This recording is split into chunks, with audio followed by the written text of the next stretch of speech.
Profesor, compañeros, tengan un grato día. En esta oportunidad hablaremos sobre la autoría responsable, asesorados por el Dr. Omar Bellido Valdivieso y por los siguientes integrantes: Arteaga Mendoza Brian, Fernández Sánchez Alejandro, Lindo García Yanis y quien les habla, Valenzuela López Enrique. Para lo cual empezaremos con un pequeño concepto. Reconocer la verdadera autoría del trabajo mencionando a las personas que contribuyeron material y significadamente a la investigación en un orden que refleje la magnitud e importancia de su contribución. Importancia de ser el primer autor a nivel laboral en cuanto a contratación, promoción y remuneración salarial depende de su producción intelectual. Reconocimiento institucional. Cuando los artículos dan medida de trabajo realizado como investigador. Figurar en ciertas bases de datos. Por ejemplo, en algunos sistemas de índice de citas del autor en los que solo se registra el nombre del primer autor. Reivindicar el derecho al reconocimiento profesional en áreas particulares de la ciencia, especialmente cuando el artículo es citado por otros autores. Conseguir financiamiento o becas, satisfacción personal.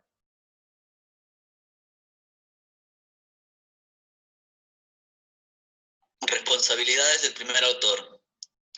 Una de las responsabilidades es conseguir los fondos para que el proyecto y manuscritos sean realizados, responder y resolver problemas administrativos, corregir y revisar cuidadosamente la versión final, siguiendo el formato y guía de autor exigido por la revista, llenar los formatos requeridos para someter el artículo en revistas electrónicas y o enviar las copias requeridas, mantener constante correspondencia con el autor y, por último, modificar el manuscrito de acuerdo a la evaluación hecha por los revisores y editor una vez este ya haya sido aceptado.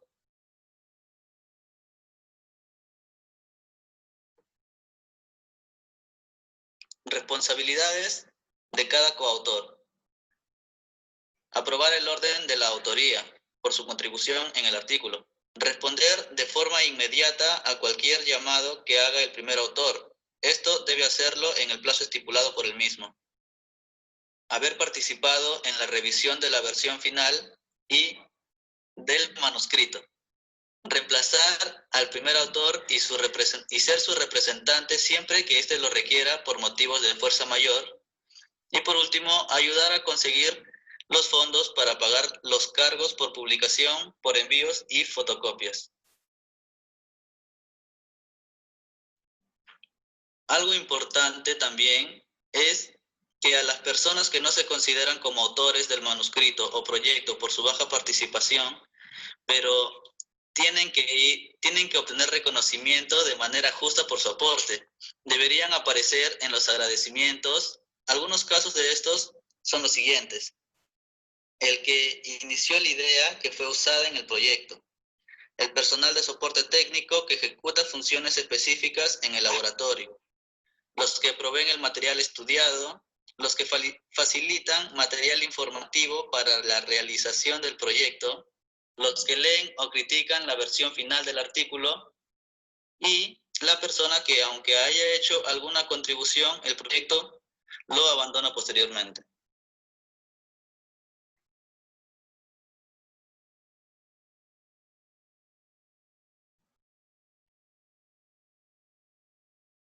Prácticas deshonestas. Una de las tantas prácticas deshonestas son las autorías honorarias o de regalo. Esto quiere decir que no se cumple la definición de autoría o se suele otorgar a personas en altos cargos en reconocimiento de su apoyo. Otra de las mismas es las autorías fantasmas. No incluir como autor a alguien que realizó una contribución, usualmente redactando el manuscrito. Aparentemente es común en la industria farmacéutica que se otorgue la autoría a investigadores prestigiosos. Otra también es el otorgamiento inadecuado de créditos. Por ejemplo, demasiado crédito. Señor o primer autor, solo por ocupar una posición de poder o influencia. Muy poco para la contribución realizada. ¿Qué rol tiene quien escribió el artículo pero no ejecutó el estudio? Puede ser difícil determinar a quién le corresponde un mayor o menor crédito, por diversidad de situaciones, o no hay más normas claras al respecto. ¿Quiénes definen el concepto de autoría? El Comité Internacional de Editores de Revistas Médicas, ICMG.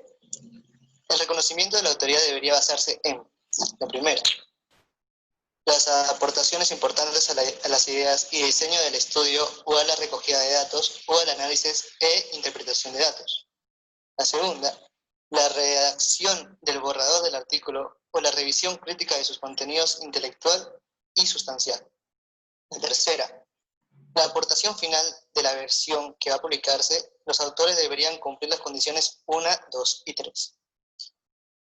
Por segundo, el Comité Internacional de Editores de Revistas Médicas.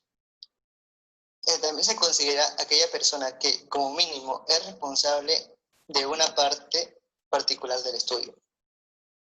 Distingue entre autores colaboradores y aquellas personas que deben figurar en el apartado de agradecimientos.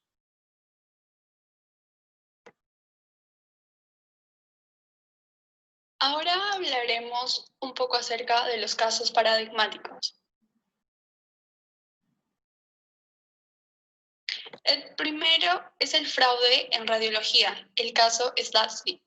Robert era un médico de la Universidad de California, San Francisco, con especialidad en cardiología. Él se embarcó en la beca de radiología y durante esa beca de especialidad inició en el campo de publicaciones científicas, siendo especialmente prolífico en esta área, es decir, el mejor.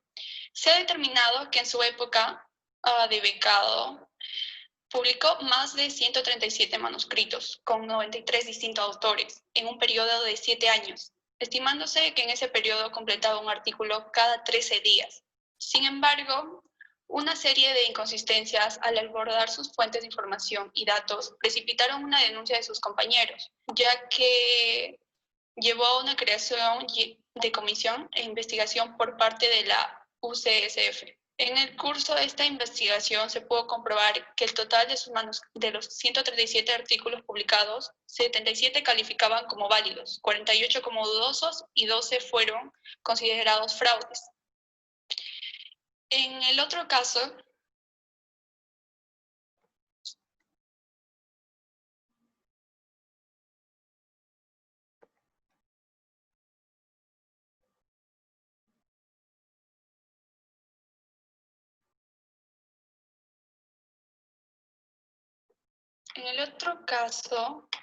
que es Emory informa sobre el fraude de Darcy. John Darcy fue una vez elogiado como uno de los jóvenes más notables de la medicina estadounidense. No es extravagante decir que se convirtió en una figura legendaria durante su año como jefe de residentes de medicina en el hospital Reading Memorial. Este respaldo provino de un cardiólogo de la Universidad de Emory y ayudó a Darcy a conseguir una codiciada beca en la investigación en la Facultad de Medicina en Harvard. Darcy se puso en marcha con su investigación sobre los efectos de los medicamentos para el corazón en los perros y en solo 2 años ya había publicado 7 de sus artículos en las principales revistas. Era considerado un investigador brillante y trabajador. A menudo dedicaba 90 horas a la semana en sus investigaciones y estaba en la vía rápida hacia un puesto en la facultad. Todo era miel sobre hojuelas, hasta que alguien notó algo peculiar. Tras iniciar un experimento, 3 colegas notaron que Darcy estaba completando datos para una entrada con la etiqueta 24 segundos. Así era como debía ser, pero luego Darcy completó los datos con etiquetas de 72 horas. ¿Cómo podría ser eso? Momentos después pasó las entradas de 1 semana y 2 semanas, a pesar de que el experimento tenía solo unos pocos minutos de haber comenzado.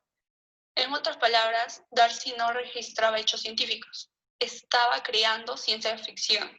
Cuando se le confrontó, admitió que la presión lo había afectado, así que sacó de la manga todos los resultados del estudio, pero juró que esa era la única vez que había hecho algo así.